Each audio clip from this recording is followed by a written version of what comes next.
Misaotra an'Andriamanitra lehibe indray isika ry havako nahatratra izao sabotsy farany herinandro izao. Andeha hivavaka hangataka ny fitarihan'ny fanahy masina ho amin'ny fandrenesana sy ny famakiana ny mofinaina isika. Andriamanitra marina sy masina ianao. Andriamanitra izay maneho ny fahamasinanao aminay raha teo ihany koa, ary dia mendrika ny isaorana sy hoderaina ary ankalazaina indrindra. Indrindra amin'ny fotoana andrenesanay ny teninao tahaka izao, dia mahatsapa izahay fa ianao irery ihany no marina sy masina ka manamarina sy manamasina anay handray ny teninao sy amin'ny alalan'ny teninao. Dia avao izay ty anatinay ary Tompo ny teninao, ankatoavanay ny sitraponao, amin'ny anaran'i Jesosy Kristy Tomponay. Amen. Ny bokin'ny Mika toko 5, andininy 5 hatramin'ny andininy 9 no mofinaina ho antsika ry havako malala. Mika toko 5, andininy 5 hatramin'ny 9. Vakiana amin'ny anaran'i Jesosy manao hoe: inona no hoentiko manatona an'i Jehova sy miondrika eo anatrehan'Andriamanitra izay any amin'ny avo? Anatona azy mitondra fanatitra hodorana sy ny omby kely iray taona va aho? Ho sitraky Jehova va ny ondrilahy arivo na renirano diloilo iray alina? Hanolotra ny lamatoako noho ny fahadisoako va aho? Na ny ateraky ny kiboko noho ny fahotan'ny fanahiko?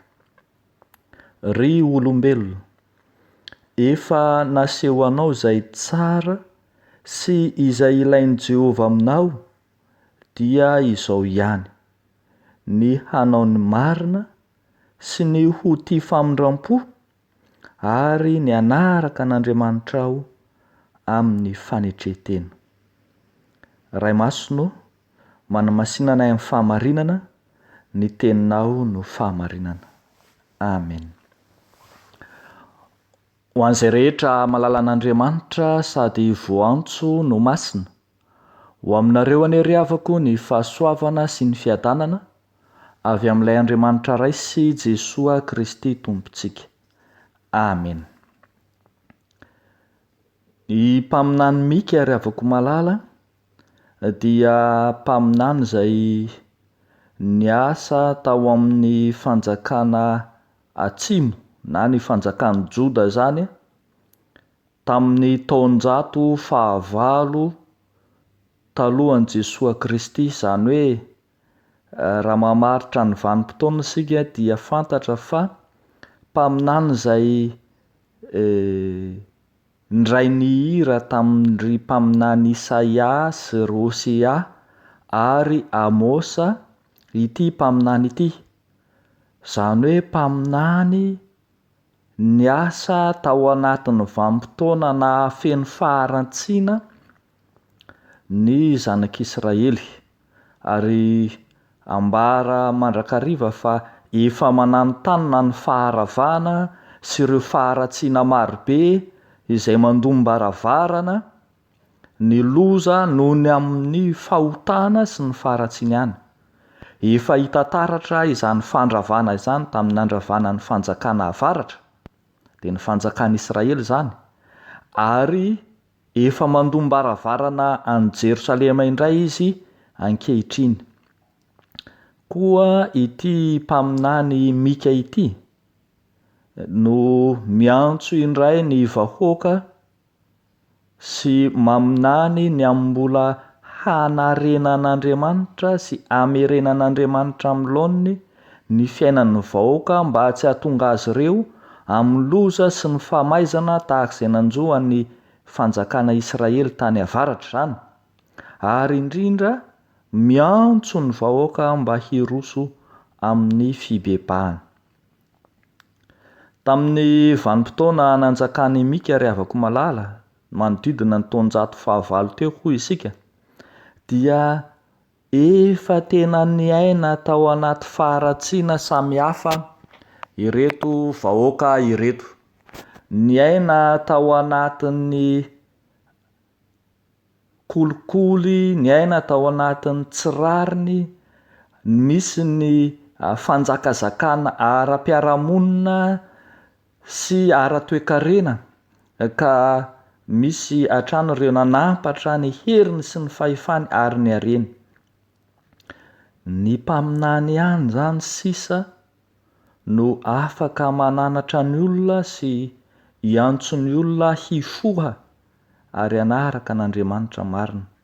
Na ireo mpitondra fanjakana nanampatra ny fahefany ka tsy toteny tamin'ny vahoaka intsony, ary na ireo izay mpitondra fivavahana dia nirona tany amin'ny fanangonan-karena ka tsy nitazona ny fahamasinan'ny antson'Andriamanitra tahaka ny mampisorona intsony. Ny mpaminany irery sisa no afaka miantso ny vahoaka tamin'itony vanim-potoana itony, ary izany no mampijoro any Mika zay raha dika de hoe iza no tahaka an' Jehova, na hoe iza no tahaka ny Tompo, mampiseho fa afaka mifanatrika amin'Andriamanitra mandrakariva ny vahoaka, na afaka manatrika ny vahoaka ny mandrakariva Andriamanitra, na eo aza ireo fahalotona sy faharatsiana maro samihafa ireo. De eto ary de hitantsika fa mitarika ny olona hifandinika sy hifampidinika amin'Andriamanitra ny mpaminany Mika eto. Raha mamaky ity toko fahaenina ity isika de hitantsika fa dinika ny fanaovan'ny vahoaka tamin'Andriamanitra no hitantsika eto. Eo amin'ny andininy voalohany hatramin'ny andininy fahadimy no misy ny antson'Andriamanitra ho an'ny mpino, antso iverenana amin'Andriamanitra naseho sy nambara tamin'ny alalan'ny mpaminany.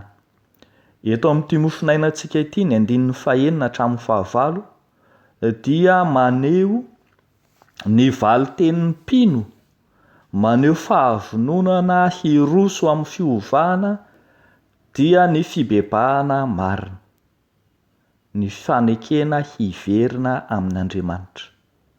Ary nitoy aneo raha mamaky isika ny andininy fahaenina hatramin'ny andininy fahasivy hatramin'ny fahaenina ambin'ny folo farany, de misy ny antso vaovao izay ataon'Andriamanitra ho amin'ny vahoaka vaovao izay vonona nandray izany fanavaozana izany, mifampidinika amin'ny vahoakany Andriamanitra. Arak'izany dia asehon'izao valitenin'ny mpino izao ny fanoloran-tena manaiky hiala amin'ny fombafomba sy ny endrim-pivavahana ivelany samihafa.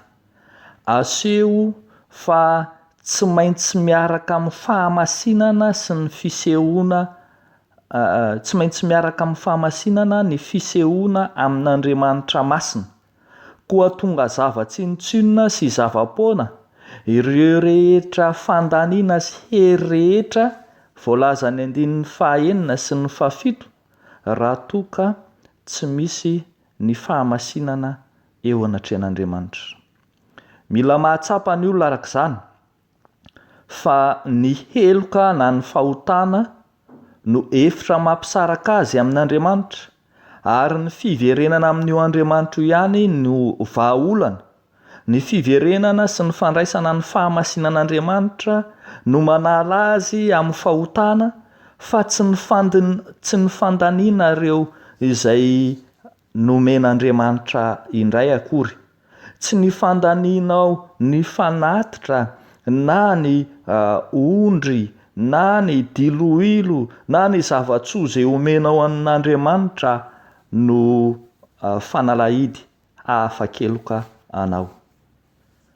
Ambara eto ry havako malala fa tsy misy endrika sorona mahafa-po an'Andriamanitra afa-tsy ny nanomezany ny zanan'ilay tokana, dia Jesosy Kristy izay ambara fa lay lamatoa natolotra ho famafana ny ota ho fanatitra tokana lamatoa izay asolo ny fahotany maro.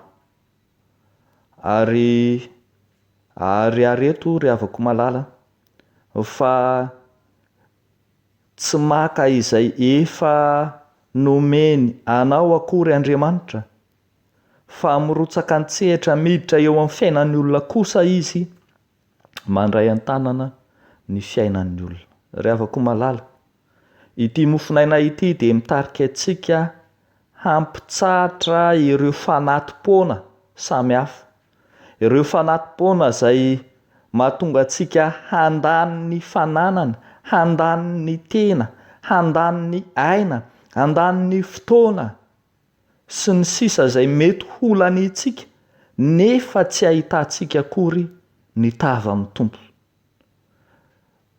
Mitarika antsika hampitsahatra ireo karazana fanoloran-tena sadasada sy fanoloran-tena sandoka rehetra tahaka ny fanatotonana ny harena ohatra amin'ny fanomponana Andriamanitra, ny fanatotonana ny vola ohatra, kanefa ny fontsika lavitra azy Andriamanitra.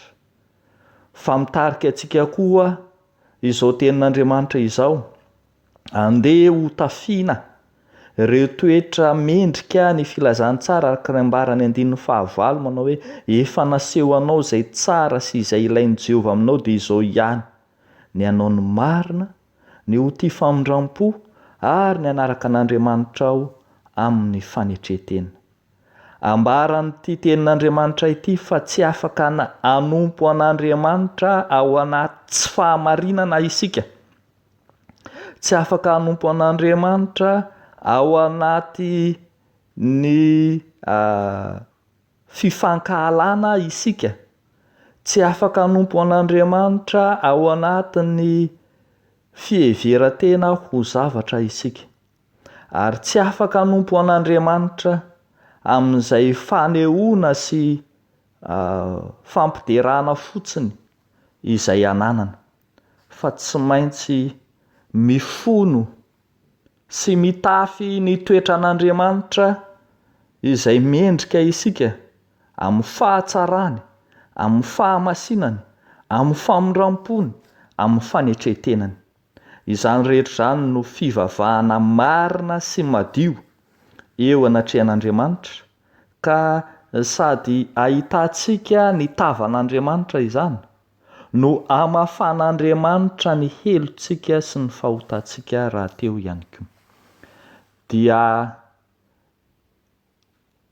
mampahatsiaro antsika mandrakariva izao tenin'Andriamanitra izao ny fanavaozana tokony ampiarina sy entina ao anatin'ny fiainan'ny fiangonana. Ny reforma izay tokony atao anatin'ny fiangonana dia reforma voalohany mikasika ny fomba mpivavahana sy ny toe-po entina manatanteraka izany. Aseho eto fa ny toe-po aloha vao ny fomba, ny fitondrantena mendrika sy tsara aloha vao no ento manana sy ny endrika ivelany. Dia hitondra fanavaozam-piainana ho antsika sy fanavaozam-panahy ho an'ny fiangonana manontolo izao tenin'Andriamanitra izao. Fa ho an'Andriamanitra ireriany kosa ny voninahitra. Hivavaka isika.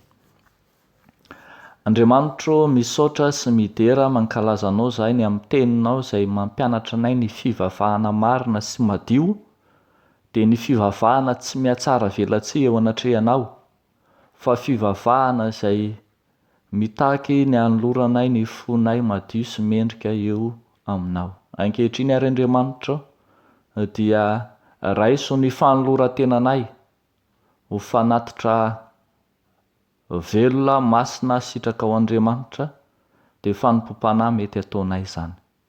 Da io sy raiso an-tanana ny fiainan'ny fiangonanao amin'ny fanavaozana sy ny fiavaozana rehetra ka sainy atao.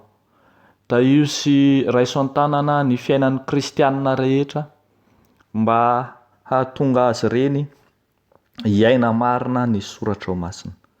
Fa mivavaka manokana izay ho an'ny firenenay ho an'ny vahoaka, indrindra ho an'ny fiatrehana izao valana retina tsy mety mitsahatra izao, dia miantso anao indray izay Andriamanitro, mihaino reny vavakaika mamalia, ka aza amparinao aminay ny fahatezeranao, fa tahaka ny fanaonao ny famondram-po sy ny fiantrana no andrandranay. Dia amin'ny anaran'i Jesosy Kristy Tompo mahavonjy no anaovanay sy angatanay izany vavaka izany. Amen.